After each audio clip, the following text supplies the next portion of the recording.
Good morning students. Exercise 3B చూడండమ్మా. First రోమన్లో first sum. Find the sum of the squares of the intercepts. Find the sum of the squares of the intercepts of the line 4x minus 3y equal to 12 on the axis of coordinates. Sum of the squares of the intercepts అనేది కనుక్కోమంటున్నాడు. Sum of the squares of the intercepts. ముందు intercepts కనుక్కోగలిగితే మనం తర్వాత sum of the squares of the intercepts కనుక్కుంటే అయిపోతుంది question. So intercept ఫామ్లోకి రాసుకోవాలి. Intercept ఫామ్లోకి రాసుకున్న తర్వాత a equal to b equal to వాల్యూలు వస్తాయి. Sum of the squares of the intercepts అంటే a square plus b square. Sum of the square, sum అంటే squares అంటే A square and B square, sum కాబట్టి A square plus B square. So solution చూడండి. Given line equation is 4x minus 3y equal to 12.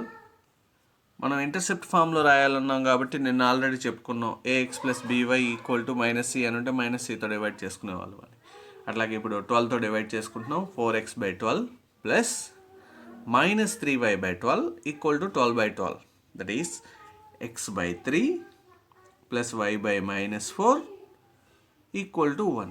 ఎప్పుడు a x plus by equal to c అనే ఫామ్లో ఉంటే సితో divide చేస్తాం. ఎందుకంటే ఏఎక్స్/ఏ ప్లస్ y/b ఈక్వల్ టు 1 అనే ఫామ్లో రావాలి కాబట్టి సితో డివైడ్ చేసుకుంటే అంటే ఇక్కడ కాన్స్టెంట్ టర్మ్ ఎంతైతే ఉందో దాంతో డివైడ్ చేసుకుంటాం. So a equal to 3 and b equal to -4. So sum of the squares of the intercepts is a square plus B square. That is 3 square plus -4 whole square. That equal to 9 plus 16 equal to 25. Sum of the squares of the intercepts anamata. Next one, second question. If the portion of the straight line intercepted between the axis of coordinates is bisected at 2p, 2q, write the equation of the straight line. Right the equation of the straight line. ఇక్కడ main point బైసెక్టెడ్ అని ఉంది. బైసెక్టెడ్ means mid point అని. ఒక line bisect చేస్తుంది అంటే కరెక్ట్గా మిడిల్లో చేస్తుంది. సో దాన్ని మనం మిడ్ పాయింట్ కింద కన్సిడర్ చేసుకోవచ్చు. That is 2p, 2q. Given mid point is 2p, 2q అని తీసుకున్నాం. ఇంకా క్వశ్చన్లో ఏమి ఇచ్చాడు చూడండి. If the portion of the straight line intercepted between the axis of coordinates, that means coordinate axis, is bisected at 2p, 2q. ఈ coordinate యాక్సిస్ని bisect చేసేది ఎక్కడ అంటే బైసెక్ట్ చేసే లైన్ 2p, 2q దగ్గర బైసెక్ట్ అవుతుంది. Right the equation of the straight line. ఈ line equation రాసుకోమంటున్నాడు. మనకి coordinate యాక్సిస్లో points తెలుసు. ఎప్పుడు ఇక్కడ ఆరిజిన్ ఉంటుంది, ఎక్స్ యాక్సిస్ వై యాక్సిస్ కలిసిన చోట. ఇక్కడ వచ్చేసరికి సమ్ a, 0. x యాక్సిస్ మీద y coordinate 0 and y axis మీద x కోఆర్డినేట్ 0. a, 0, 0, సో ఈ A value B value find out చేసుకుంటే మనం స్ట్రైట్ లైన్ ఈక్వేషన్ రాసేసుకోవచ్చు. Intercepted form x/a plus y/b equal to 1. So 2p, 2q అనేది mid point అన్నాం కాబట్టి a plus 0/2 equal to 2p. a plus 0/2 equal to 2p. So a/2 is equal to 2p. That is a is equal to 4p. a equal to 4p. So 4p, 0 ఈ point అదే రాసుకున్నాం డైరెక్ట్గా. 2p, 2q అవ్వబట్టి a అనేది 4p, 0. Next అలాగే 0, b/2. 0 plus b/2 equal to 2q. Mid point formula రాసుకుంటే that is b/2 equal to 2q. So b equal to 0, 4q. మనకి a అనే point 4p, 0, b అనేది 0, 4q ఎలా వచ్చింది అంటే ఆ మిడ్ పాయింట్ ఫార్ములా యూజ్ చేసి రాసుకున్నాం. నేను ఇక్కడ దట్ ఇంప్లైస్ అంటే ఇది మిడ్ పాయింట్ అవటం వల్ల దట్ ఇంప్లైస్ డైరెక్ట్గా మనం రాసేసుకున్నాం. a 4p, 0, 0, 4q.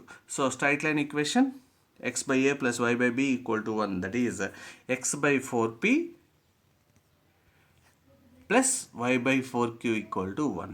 So 4 common తీసేసి మనం క్రాస్ మల్టిప్లికేషన్ చేసుకుంటున్నాం. So x/p plus y/q equal to 4. That implies means ఇక్కడ దట్ ఇంప్లైస్ అని పెట్టాము అంటే ఆ పై స్టెప్ నుంచి వస్తుందని, దాని స్టెప్ నుంచి వస్తుందని. So equation of the straight line. మీరు ఇక్కడ ఈ స్టెప్ వరకు రాసుకున్న ప్రాబ్లం 0,0,4 రాసిన ఓకే, లేదా మిడ్ పాయింట్ ఫార్ములా ఇందాక రాసినట్టు A,0, 0,3 రాసి A+0/2 మీకు ఎక్స్ప్లెనేషన్ కావాలంటే రాయండి. 2 మార్క్స్ అమ్మాయి కాబట్టి డైరెక్ట్గా రాసి. Next third one, if the linear equations ax plus by plus c is equal to 0 and lx plus n is equal to 0 represents the same line and r is equal to l by a plus l by a equal to n by c, write the value of r in terms of m and b. So మనకి రెండు lines ఇచ్చి same lines అన్నాడు. So అదే రాద్దాం. First solution, given lines are ax plus by plus c equal to 0, lx plus my plus n is equal to 0 or same. ఆ రెండు lines same అన్నాడు.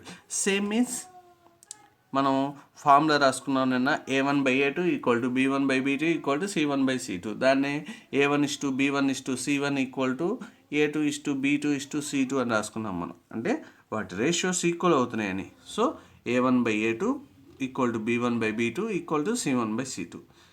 First దైనా రాసుకోవచ్చు, సెకండ్ దైనా రాసుకోవచ్చు. లైన్ ఎలా రాసినా ఓకే. సో నేను సెకండ్ టు ఫస్ట్ రాస్తున్నాం. l/a equal to m/b equal to n/c. That implies means ఇది సేమ్ అవ్వబట్టి ఈ పాయింట్ మనకు వచ్చింది. l/a equal to m/b equal to n/c. మనకి క్వశ్చన్లో ఏమి ఇచ్చాడు చూడండి. ఆల్రెడీ క్వశ్చన్లో l/a ఈక్వల్ టు n/c అని ఇచ్చాడు. l/a ఈక్వల్ టు n/c అంటే that equal to m/b, r equal to m/b. డైరెక్ట్గా ఇచ్చేసి r is equal to m/b.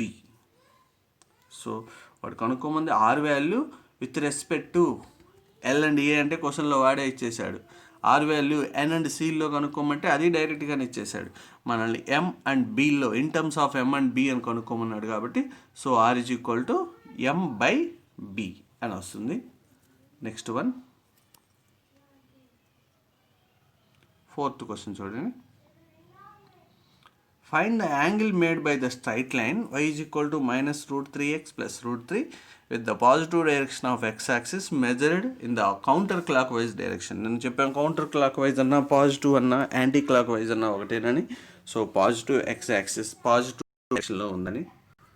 So మనల్ని ఇక్కడ క్వశ్చన్ ఏం కనుక్కోమంటున్నాడు, ఫైండ్ ద యాంగిల్ మీద స్ట్రైట్ లైన్. యాంగిల్ కనుక్కోమంటున్నాడు. ఆ యాంగిల్ ఎంత అనేది కనుక్కోమంటున్నాడు. క్వశ్చన్ ఫస్ట్ జామెట్రీలో మనకి క్వశ్చన్ ఏమి ఇచ్చాడు, మనమేం కనుక్కోవాలి అనేది రెండు క్లారిటీ ఉండాలి. క్వశ్చన్లో యాంగిల్ కనుక్కోమన్నాడు, మనకేమి ఇచ్చాడంటే స్ట్రైట్ లైన్ ఈక్వేషన్ ఇచ్చాడు.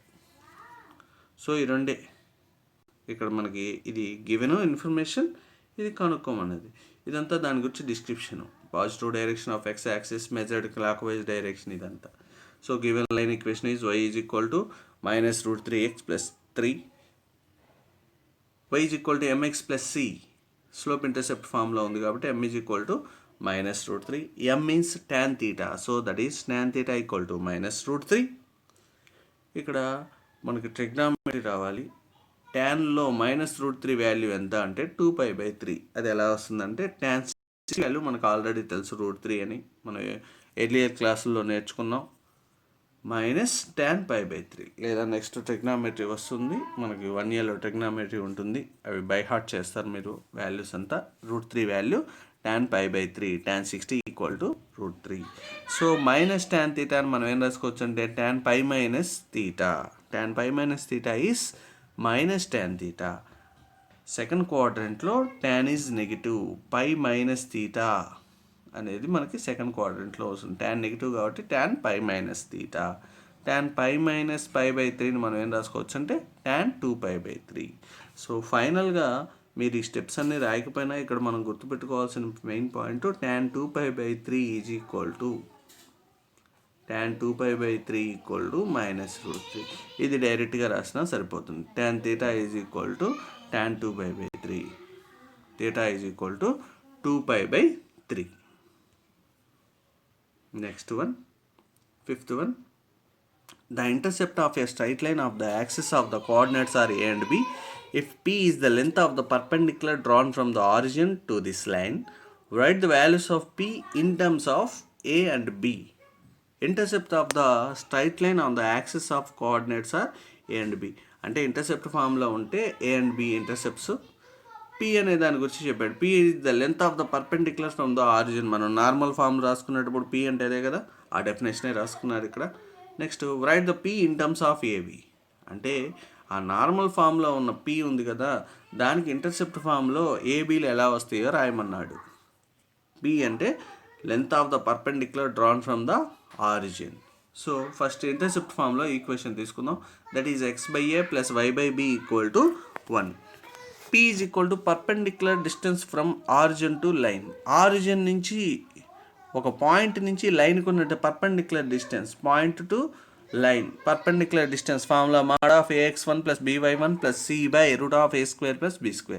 mod of ax1 + by1 + √a² + b². ఇక్కడ a అంటే 1/a, b అంటే 1/b ఉంది, c ప్లేస్లో -1. x/a + y/b -1 అయినప్పుడు 1/a, 0 0 0 కదా distance, ax1 that is 1/a x1, x1 ప్లేస్లో 0, 1/b y1 ప్లేస్లో 0, -1/√1/a² + 1/b² that equal to 0 + 0 -1/√1/a² + 1/b² that equal to 1/√a² + b² a² b². LCM తీసుకున్నాం ఇక్కడ. ఈ a² b² అంటే ఏబి, అది న్యూమరేటర్కి వెళ్ళిపోతే p = ab/√a² + b². ఇక్కడ మనకి గుర్తుండాల్సిన ఒకే ఒక point, distance formula perpendicular distance from the origin to line, that is mod of c/√a² + b².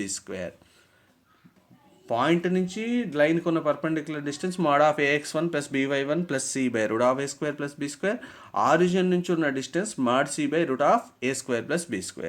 మనం ఎలాగో పాయింట్ నుంచి మనకు అవసరం కాబట్టి ఆ ఫార్ములానే వాడాం. యాక్చువల్గా ఆరిజిన్ నుంచి ఉన్న పర్పెండిక్యులర్ డిస్టెన్స్ అని mod c/√a² + b². 0, ఆరిజిన్ ఉన్నప్పుడు మనకి mod c రాసేసుకోవచ్చు డైరెక్ట్గా. పాయింట్ ఉంటే mod of ax1 + by1 + c రాసుకోవాలి. సో ఈ ఫార్ములా రాసేసి ఏబి ఫామ్లో రాసుకుందాం. నేను వీటి వరకు పీడిఎఫ్ పెడతాను, వీటి వరకు నోట్ చేసుకోండి అమ్మా. Exercise 3B first Roman complete అయింది. నెక్స్ట్ క్లాస్లో సెకండ్ రోమన్ స్టార్ట్ చేద్దాం.